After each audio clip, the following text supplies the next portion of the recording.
We are back here for episode 6 of Tales from Tigertown. I'm the voice of your Flying Tigers and Aaron Arnstein. And we have a very special guest, the Corporate Partnerships Manager for the Flying Tigers, here to lead us off in episode 6. Drayton Terry. Drayton, how you doing today? Doing great, Aaron. Thanks for having me on. It's an honor. I appreciate you coming on. Now, I want to jump right into it. Of course, we want fans to kind of get a better idea of what the different roles are behind the scenes here in Tigertown. Can you explain kind of what your role entails as Corporate Partnerships Manager with the Flying Tigers? Sure. So basically any type of business-to-business initiatives, whether that's with our different corporate partners, sponsors, in-stadium vendors, community partners, and everything in between.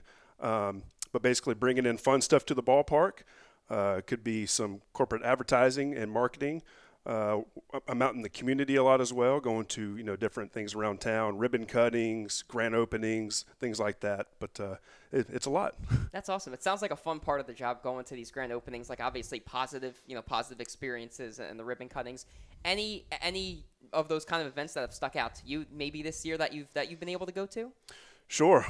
One big one, probably I guess much earlier in the summer, but Orlando Health opened up a brand new hospital here in Lakeland.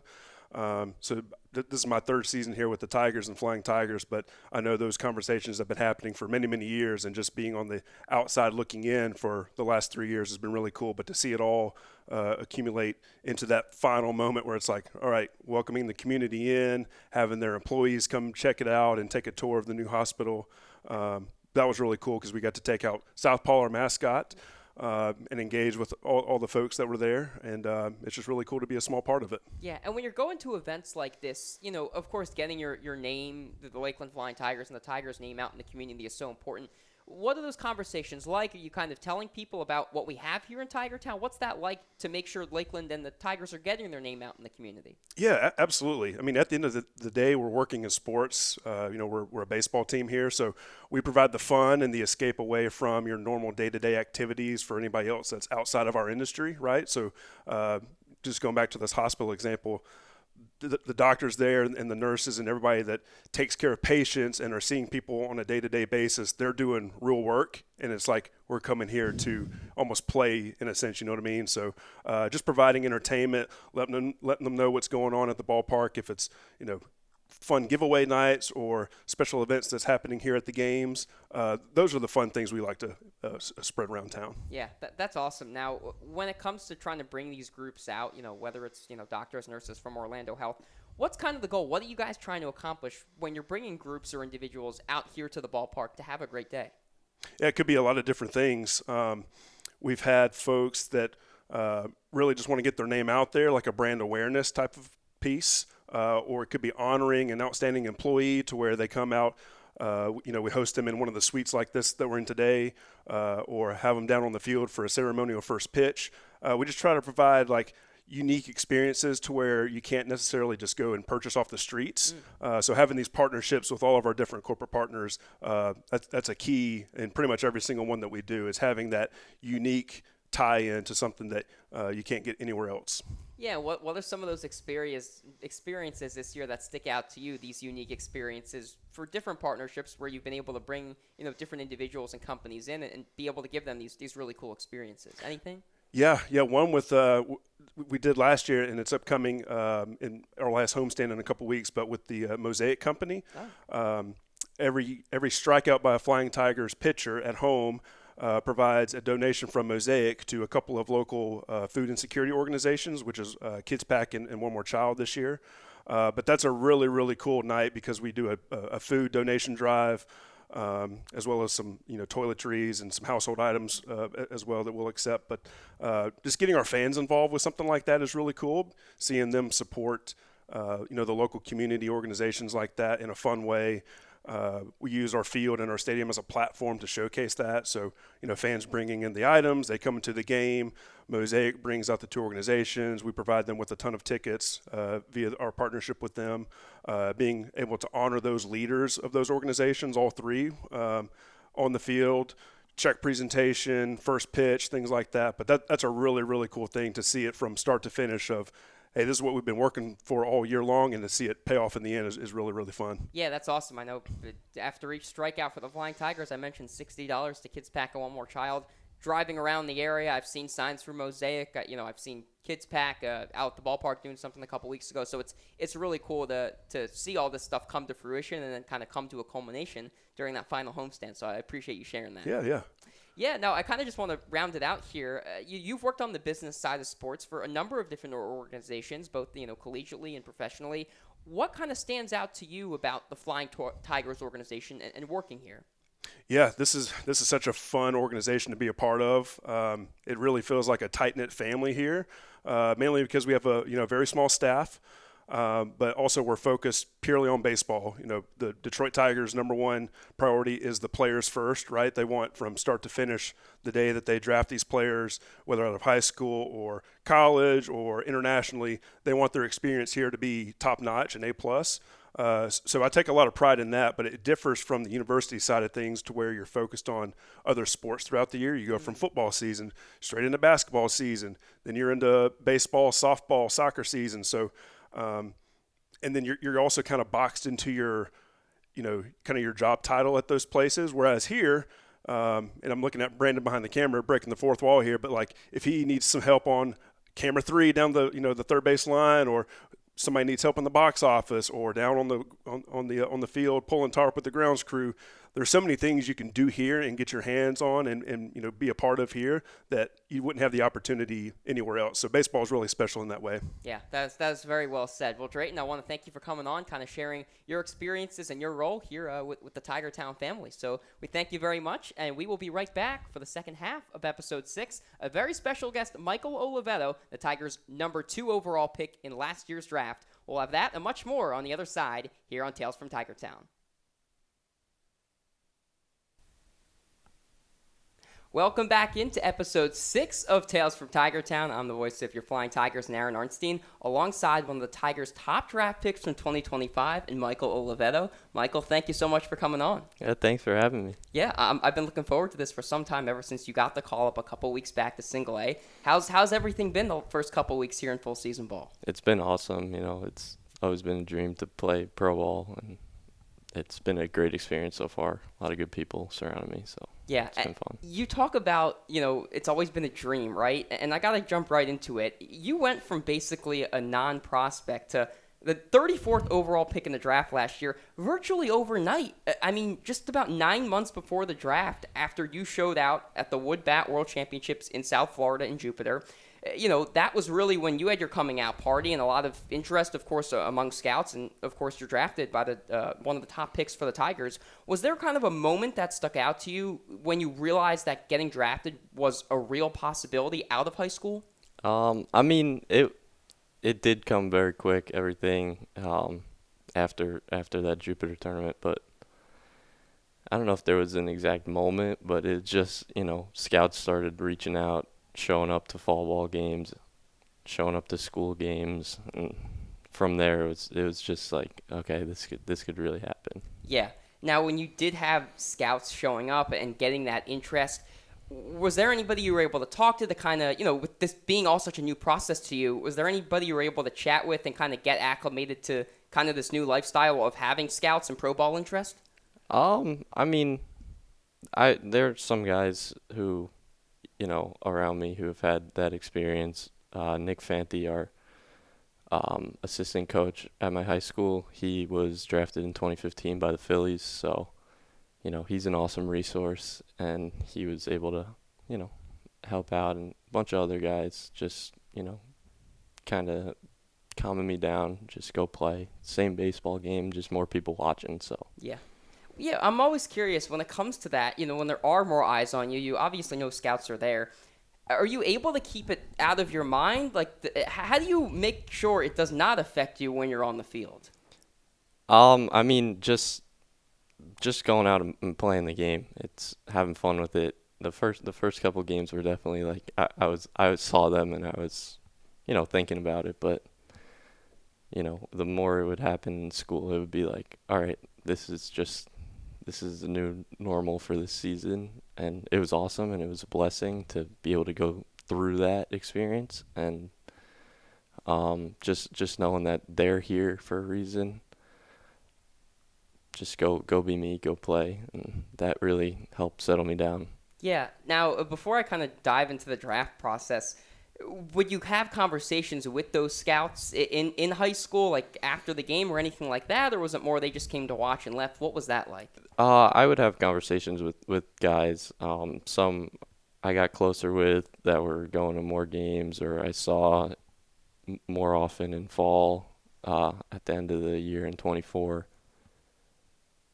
And there were some like private workouts, so I got to know guys more, and it was all good conversation. Those guys are great. Yeah.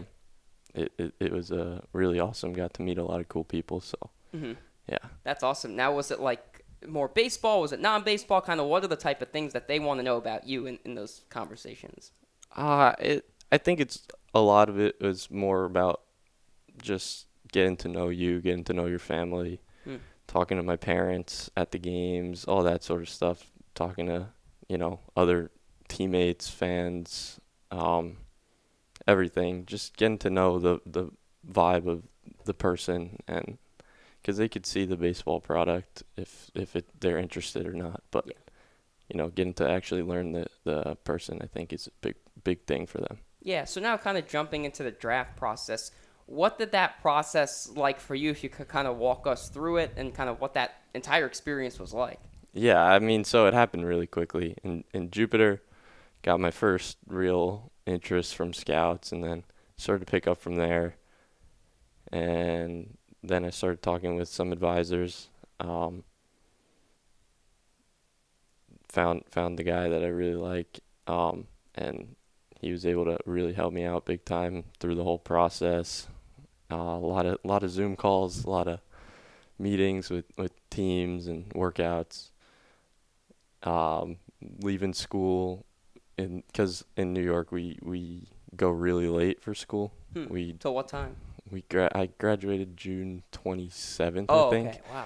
Yeah, so the combine was while I was still in school that last like 2 weeks. So everyone, all the other kids have been out of school for a month at this point. So it was like, trying to work around that, but it was awesome. Running around, loved it. It was great. It Yeah. was a really fun experience that won't happen again for me, something like that, but it was really cool. And then, draft time came. Just waiting on a phone call. Had some family and teammates and coaches over. Just all the people who have been along with me for the ride and supported me through the journey. And it was a really special moment when I got that call. Yeah. Now, during that process, I know you had a pre-draft workout at Comerica, so of course you knew the Tigers had some serious interest. What kind of stood out to you about the Tigers in your pre-draft conversations with them? Just how good of people that they were here. Getting to know all the people around. It was really a great. It felt like a great fit going into it. When we were at Comerica, it was my mom and I, and we actually went to a Target around, and that was the only field that we went to. We got Tiger shirts for the whole family from Target because they had that little section, and that was the only place. And this was before the draft. It was just got that vibe. It was like great people. They seemed interested, and it was just kept lining up where it looked like this would be awesome. Yeah, Yeah. that is awesome. Now, when did you actually get the call on draft day that, hey, Detroit's going to take you with the 34th pick? And what was that like? Did you tell your parents? What was that all like? So it was at the 32nd pick that I got the call. So it was Ooh. like quick. Wow. And I knew that their pick was at 34. I knew they had interest, so I was starting to sweat it a little bit. Like, this is starting to get pushed back. I don't know. And it was just it was awesome. So we were outside in my backyard. Yeah. And my phone's ringing. I go inside. My advisor tells me, who's now my agent, but at the time advisor, he tells me that it's going to be 34. It was just awesome. That was such a cool feeling. I did not tell anyone. I went back out. They all knew. I couldn't hide a smile, but I was just like, just watch the TV. That's awesome. And it was so cool. Yeah, that's great. Now, I want to go from on the field to off the field, but because what might be even more impressive is just your intelligence away from the field. I've talked about it on the air before, and I know I read this to you during a pregame interview with you last week, but I want to read this to the audience. Direct quote from the Tigers FCL manager, Brian Pena, who spent 12 years in the major leagues as a catcher. So, of course, Oliveto being a catcher, Pena being a former catcher. He said, in all my years of coaching, this is the smartest player that I have ever, that's 5 evers, coached. And we have the evidence to back it up, not just your traits on the field, but he scored a 1460 on the SAT and was committed to Yale if the pro ball route didn't work out of high school. We're going to put your skills on the test live on air right here. You're a self-taught Rubik's Cube whiz. Yeah. Oh, let's do it. Let's mix this up to show everybody it is not indeed rigged, and we are really giving him a mixed up Rubik's Cube. I haven't done one in a little while, so we'll see. All right. Let's see. I've seen him do it on camera before. Okay. Look at this. Oh, he's in action.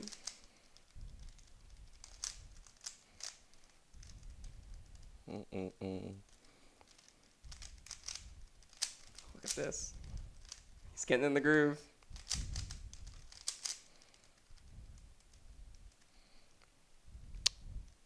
Oh, man. Oh, he's getting close. I could tell. Oh, he's almost there.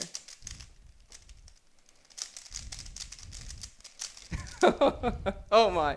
Oh. He's one square away. Oh, no. Bang.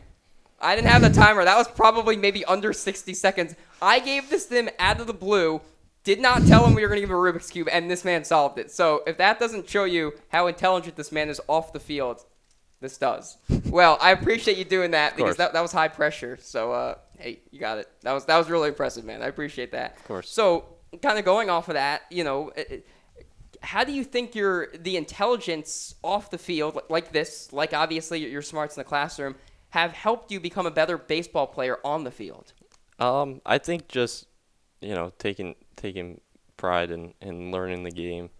I love learning all the ins and outs, and especially once I got here, it's a whole new level of the mental side. There's just more information, more, situations that happen. It's just everything. It's on the next level of a mental game. Mm-hmm. Yeah.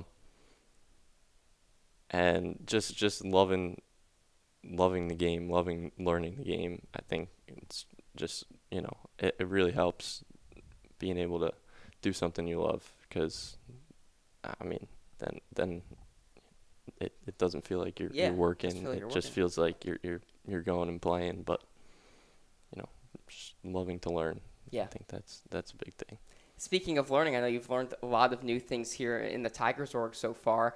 Is there anything that stuck out, or maybe what are some of the things that you've learned when either it comes at the plate, behind the plate, that you've learned these first couple weeks the first couple weeks in Single A, but also really the entire season, first full season in the Tigers org?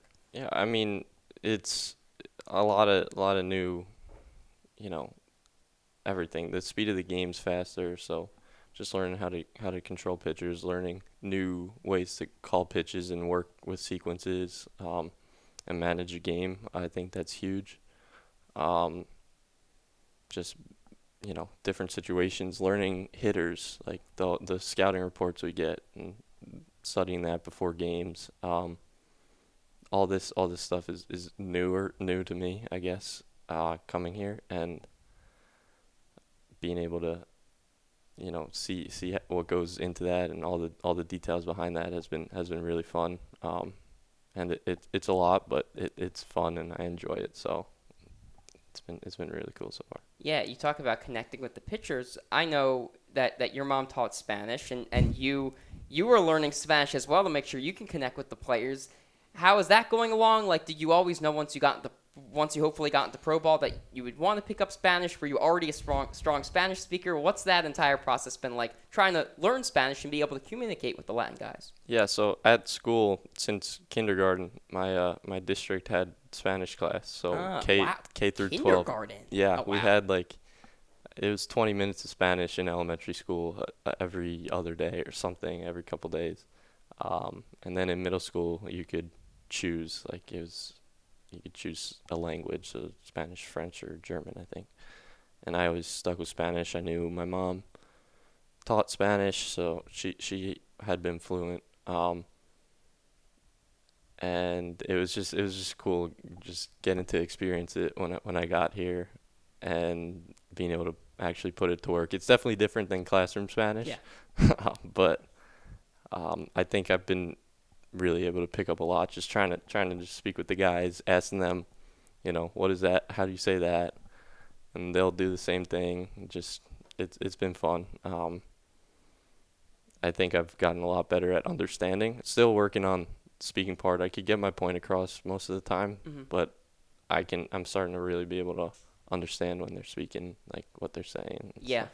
I find the hardest thing for me is, it seems so fast to us. It's the same thing for them in English. Yeah. If you don't speak slow, it seems really fast. Do you feel like you've kind of gotten over that hurdle, or kind of how's that been for you? There are times when it's like, oh, I completely understood everything that he said, and then there are still times where it speeds up on you a little bit. But it's definitely gotten a lot easier for me so far. Just learning, how to like the slang and all that stuff. Yeah. So and it goes the same them to us. So, but sometimes it feels like I got over that hurdle. Sometimes it's like, okay, there's more room to go. But Yeah. They got to be impressed, too. I got to say, even when I just say a couple words to people, like, oh, you know Spanish. So they got to be really impressed the fact that you're chatting with them and making that effort to communicate with them in their native language. I guess. I mean, these guys are all working He's too hard. humble. He's too humble. These man. guys are all working hard to learn English, too. So it's great to be able to, go back and forth with it. Yeah. Now, last question for kind of the classroom side of things. And now it's just interesting, fascinating to me. High schoolers, a lot of them struggle with time management skills. Obviously, was not an issue for you because you were balancing school, baseball, of course, just having a social life in general. What did that entire balance, let's say in high school, look like for you, being able to balance all those things while having such a rigorous, sporting schedule? I mean, it just comes down to knowing what's most important to you, and for me that was always school and baseball, and I loved baseball. I always have, but it was important for me, just for my mental state and for my family, to do well in school. Yeah. I don't like failing at stuff, so Yeah. I was always just competing with myself in the classroom, trying to get a better grade. Like if I got a 99, it's like, why didn't I get 100? Yeah, And yeah. just it's silly stuff like that. So, I think just knowing what's important and being able to, I'm a big planner. Like I'll know exactly what I'm gonna do, like when, and I think it through. Like, okay, I have enough time to do this here and then this here, and then get enough sleep, get when I'm gonna eat, all that stuff. So I think just being able to map out my time like that has really helped me. Yeah, no, that's great, and that certainly sets you up for success. Now, I guess technically I'm staying in the classroom, but this is, a different part of school that I think a lot of people don't think of. I want to talk about woodshop class. One of the most fascinating kind of anecdotes about you is going back to your days at Hauppauge High School on Long Island, specifically going back to that class. Not only did you carve your own wood baseball bat, but you also used it in a few games and actually had a lot of success with it. Can you take us through how that idea came about to have that step-by-step process of making the bat and what that whole thing was like? So we had room for an elective class, so I chose woodshop because I thought that was cool. I always liked, building stuff, making stuff like that. I wouldn't say I'm the most creative person, but when it comes to being able to measure something and, fit pieces together. That I enjoy that sort of stuff. So, I took that class with full intention of trying to build a wood bat at some point. That's I didn't know if it would crazy. be possible, but that I was like, that would be cool if I could make a bat. And then like one of the last projects of the year, our teacher was like, you guys have freedom to make something, whatever you want. And I was like, perfect. So my mom went and picked up a big piece of maple. So it's real, like a solid piece of wood that you would use for a regular bat. And I just went from there. I brought in my actual wood bat and tried to model it as close as I could to that. And it was a couple week long project, maybe a month. Just on the lathe, that's like the one that spins it super fast, just a block of wood. Shaving it down, getting it round, sanding it. Then I got a baby blue paint because I thought that would be cool. Yeah. Why not? Did that, coated it, and it was good to go, and it came out really well. In my opinion, I Yeah. guess that's could be a little biased, but and then I just was like, all right, let's use this. I think I went 7 for 12, and That's then crazy. and then on my last at bat was a single into right. Got it off the end a little bit. It broke. Died a hero. Died a hero. I think it would have broke any bat. I don't think it was a builder error. Yeah, it wasn't a user error. But I still have it. It didn't break huge. It was like a little snap in the handle. Oh. So it's still in one piece in my room. So. That's pretty. I was gonna ask if you still had it. Yeah. That's pretty neat, man. That is awesome. And if you could just reveal your grade to the project to the people at home. It was 100. Of course it was. That is awesome. And bonus points for going 7 for 12 with the bat. Now, as much as people talk about your baseball abilities and, you know, your intelligence on and off the field, I think your character stands out just as much. I mean, just for example, your high school coach called you not just a once-in-a-career player, but a once-in-a-lifetime human being. That's a heavy quote right there. For an example, a great example of that is for 12 years of your childhood, you would shave your head and get donations for kids fighting childhood cancer. What made you want to do that? Kind of what went through that whole process of wanting to do that at such a young age for so long? I mean, I saw how good of a thing it was to do and how little, you know, kids with cancer like get support from their peers. Just being able to, you know, offer a little bit of like, hey, it's all right, like you got this, like that they're not alone. I think that was huge. You know, I've known some people with cancer, so it was a really good cause, and you know, I felt strongly about that growing up. Yeah, no, that's incredible. And then just to kind of one up that or add on to that, you helped lead your high school team's efforts to raise money for childhood cancer. Can you explain what that fundraiser was and what that was all about and how that came together? Yeah, we were trying to figure out a new way to do it to get more people involved. So people would come to games, and we would go to local businesses and try to, you know, get like gift certificates or something, and then make it a raffle, and all the raffle proceeds would go to, you know, the St. Baldrick's Foundation, and you know, that was a good way to get more people involved and around the community. That was the goal of that. So every home game we would pick out a raffle winner. Yeah. So That's great. I know they must have appreciated that, and then that shows a lot about your team, you know, at Hawpage to be able, or Hawpog, to be able to do that and have the maturity to raise that yourself. So props to you guys on that. Now, I want to end on growing up on Long Island, born and raised. What was it like? You know, I know it's obviously a great lacrosse place as well. What was it like growing up there, and kind of what were some of your first baseball memories? oof. Yeah, I mean, it's awesome. It's an awesome place to be. You got everything that you need within 20 minutes. Yeah. Get all 4 seasons. I like that.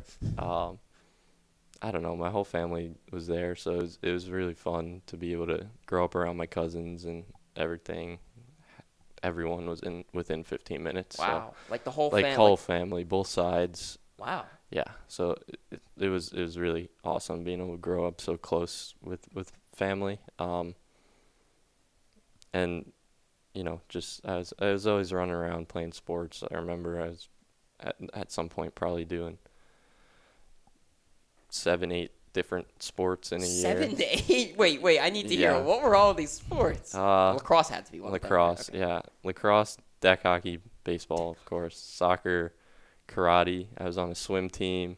Whoa. Basketball. That's At 7. And I played volleyball. Oh my that was goodness. more in high school. That wasn't at the same time as the other ones. And And golf. you I was on the golf golfed. team. You golfed Yeah. too. Oh my gosh. I might be missing something, but That's crazy, man. Wow. But there was a point where I was doing all of those at one time. I don't know how my mom and dad did it. They were troopers, but Oh my gosh. yeah. That's crazy. What age was that around? Like 12, 13 or like a little No, older? it was probably it might have been a little younger than that. It was around probably 10, and my brother and sister doing the same thing. So I have no idea how that happened, but Shout out to mom and dad. yeah, they made it work. They're awesome. Gosh. That's incredible. Wow. And just to round it out here, I know you've been able to develop a relationship with big league catcher Logan O'Hoppe, him being from Long Island as well. Can you explain kind of how you first connected with him and what that relationship has been like, getting to learn from a guy that you hope to one day be in his position? Yeah, I mean, he's awesome. He's class A human. Just we met from going to the same gym. So the place where I work out, Belding Performance, is in Hauppauge. So he happened to be going there, and I was introduced to that through Nick Fanti, the assistant coach, because he went there also, goes there. And so I started going there, close to home, and Logan happened to go there. He's been working out there since high school, I think. Wow. So, just being around him, especially this past year or two, it's been cool to be able to get closer with him and pick his brain a little bit. Yeah, that's awesome, man. Well, I just want to thank you for the time and opening up and sharing your story. This has been a blast, and we would like to thank all of you for listening out there here on episode 6 of Tales from Tigertown. Until next time, have a great rest of your week.